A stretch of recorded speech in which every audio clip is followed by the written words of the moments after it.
El uribismo proviene de Álvaro Uribe, enemigo declarado de las FARC, que pronto se convertiría en presidente. Un hombre que empezó su carrera política en los años 80 en su región natal, Antioquia, cuya capital es Medellín, la ciudad del cártel. Volvamos al ascenso de Álvaro Uribe. Por sus investigaciones sobre el pasado de Uribe, el periodista Nacho Gómez ha recibido premios internacionales de investigación e innumerables amenazas de muerte. Por hacer la investigación que mostraba la existencia de un helicóptero del presidente Uribe en el laboratorio Tranquilandia. Entonces, pues, desde ahí vienen las amenazas. Y el hoy presidente de la República era en 1984 el dueño de un helicóptero que fue encontrado en el laboratorio de cocaína más grande jamás descubierto en la historia del narcotráfico. Mientras el presidente Álvaro Uribe era alcalde de Medellín, Pablo Escobar desarrollaba con la población de Medellín un programa cívico-social que se llamaba Medellín sin tugurios, que en esos mismos barrios tenía campañas sociales la alcaldía, o sea que se mezclaban las acciones de la alcaldía y las donaciones de Pablo Escobar. Unas relaciones denunciadas por los servicios de información norteamericanos. Este es un documento confidencial de 1991, ya desclasificado y titulado Perfiles de narcotraficantes colombianos. En él se lee: Álvaro Uribe, senador, colabora con el cártel de Medellín al más alto nivel gubernamental y es amigo íntimo de Pablo Escobar, que ha financiado su campaña electoral. Y aún más grave, en la época de las matanzas de sindicalistas en Los Platanales, Álvaro Uribe, convertido en gobernador de Antioquia, legalizó unas sociedades de seguridad privada llamadas Convivir, que se aliarían con los grupos paramilitares. Ejemplo: un tribunal de justicia norteamericano inculpó a la multinacional platanera Chiquita Brands por haber pagado a un grupo terrorista más de 1 millón de euros entre 1990 y 2004. Un tal Carlos Castaño había solicitado que el intermediario fuera una Convivir.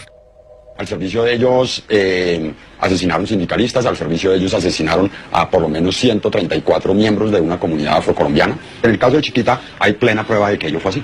Es el caso más documentado que hay sobre la relación entre multinacionales y paramilitares.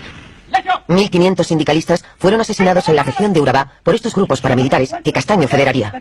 Se les atribuyen miles de muertes, matanzas de civiles y el desplazamiento forzoso de cientos de miles de campesinos.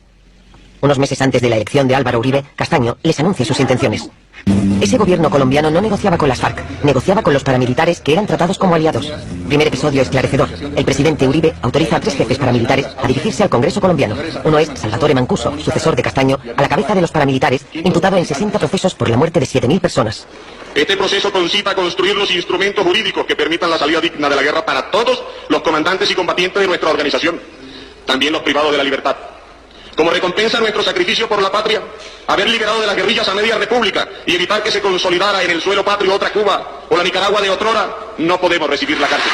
Hubo que promulgar una ley de desmovilización, clemente con Mancuso y los jefes paramilitares. Se empezó a vender el paramilitarismo y varias cadenas televisivas privadas de Colombia fueron cómplices en eso. Se empezó a vender no como lo que eran los ejércitos privados del narcotráfico que estaban cometiendo crímenes contra la humanidad, sino como los ejércitos salvadores contra la barbarie y la FARC. Casi nunca combatió la FARC con los paramilitares.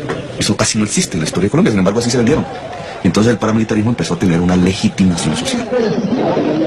Las negociaciones desembocaron en la desmovilización de Mancuso y 32.000 hombres se convirtieron en una carga para Uribe. Washington los clasificó como grupo terrorista, debían entregar sus armas y recibirían una ayuda del gobierno. En cuanto a los 200 jefes, negociaron su situación en base al famoso decreto Justicia y Paz. A cambio de confesiones exhaustivas, se les prometieron grandes reducciones de las penas. Por sorpresa, Mancuso empezó a revelar el funcionamiento de toda la maquinaria paramilitar que se resquebrajó. Lógicamente que en toda la región del país se eligieron congresistas. ¿Y quiénes eligieron? Esas poblaciones que direccionábamos directamente nosotros. Igual hacíamos también con alcaldes, igual se hicieron pactos para gobernación. Las revelaciones de Mancuso llevaron a una serie de detenciones. Según él, el 35% del Congreso había sido elegido gracias a los paramilitares. Varios senadores y jefes de campaña de la coalición uribista fueron encarcelados en La Picota en un ala privilegiada, donde hacían barbacoas familiares. El ala pronto fue bautizada por los detenidos como el Congresito. Lo cierto es que todos los caminos del paramilitarismo conducen al presidente Uribe, porque su círculo más cercano ya ha llegado allá.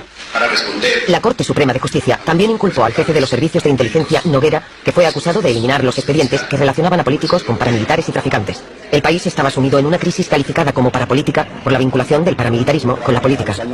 En el Congreso, el senador Petro osó denunciar directamente al presidente en el curso de un debate que hizo época. Miren ustedes aquí, primera foto, el presidente Uribe, invitando a votar por él mismo y por sus amigos que están sentados atrás. Congresistas hoy, en desgracia, procesados, Eric Morris. El presidente desvió la atención de la opinión pública sobre los rehenes. Una nueva operación militar de rescate acabó en una carnicería. 10 de los 11 diputados de Cali resultaron muertos. Al entierro asistieron las familias de los diputados y las mujeres que aún esperan, la madre de Ingrid Betancourt o la esposa de Óscar Lizcano. Nos obligamos en todo.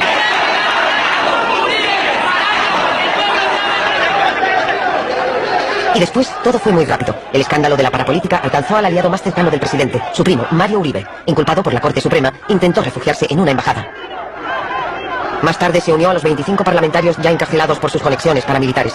En total, fueron 63 los inculpados. La crisis del Congreso había llegado a lo más alto y empezó la desbandada de las filas uribistas. Para callar al pueblo, extraditaron a Salvatore Mancuso y a los 14 grandes jefes paramilitares a Estados Unidos por sorpresa. Sus ordenadores desaparecieron y acabaron las revelaciones que le costaron tan caras al presidente. Pero las asociaciones de víctimas de crímenes de Estado y paramilitares se manifestaron, y la Corte Suprema fue más allá. Supuestamente el presidente habría comprado a parlamentarios para modificar la Constitución y obtener la reelección en 2006. Esa vez jugó su mayor baza. Ese mismo día el Tribunal Supremo abandonó las diligencias iniciadas sobre las condiciones de la reelección del presidente. Los rehenes habían salvado a Álvaro Uribe. 6 años de uribismo, decenas de periodistas, jueces, líderes indígenas y campesinos muertos.